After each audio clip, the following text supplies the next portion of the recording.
If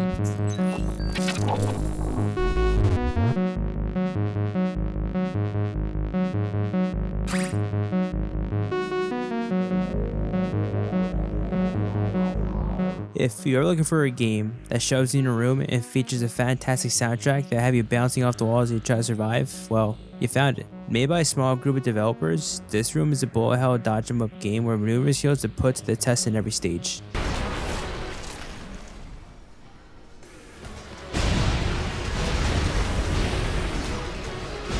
This room scales up its difficulty after the initial batch of training stages. The game is pretty basic in concept, where you need to simply escape a room. However, there's one small issue. Each room contains spinning blades that will probably most definitely kill you.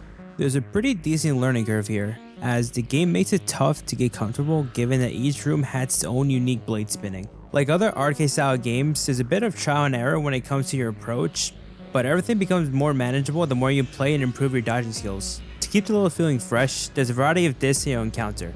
These can range from large ones that explode into little tiny ones to the heat-taking types that can snipe you from wherever you are in the room. Other obstacles cause you to slow down, making surviving all the more difficult when you get within proximity of them. It's a healthy variety that makes it impossible to get too comfortable as you progress from stage to stage.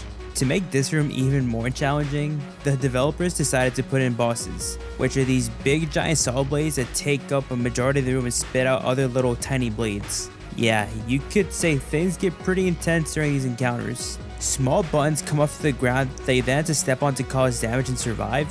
Simple in concept, but don't forget you have those damn spinning blades they have to worry about simultaneously. Stages also have an objective to complete to progress. Goals include simple tasks such as staying alive for 20 seconds as the number of blades increase, or maybe it won't give you a task at all, causing you to die over and over again to figure out what you have to do.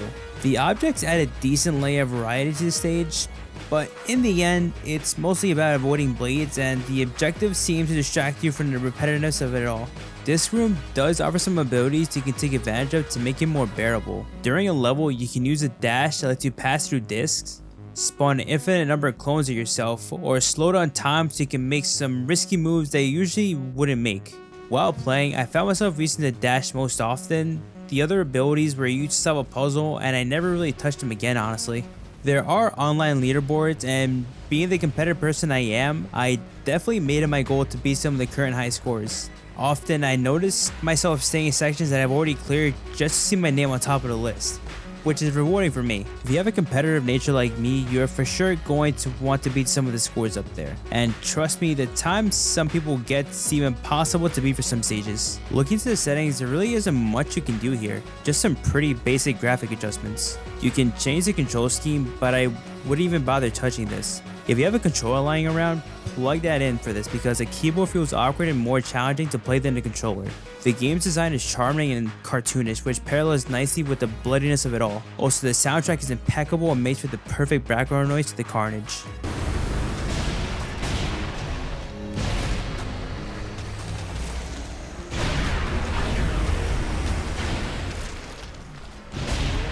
This room is a pretty straightforward arcade game that's fun to sink a few hours in as you reach a high instance of being. Weaving in and out of blades that are inching from you and pulling up in split-second dodges is panic-inducing but also pretty rewarding to your gaming ego. Even with a repetitive game loop and some not-so-useful abilities, I had a great time maneuvering this daring adventure while solving puzzles and facing death head-on. Noisy Pixel is going to give this room a 7.5 out of 10. As always guys, thank you for watching another Noisy Pixel review. I'm John. I hope to see you in the next one. Have a good one.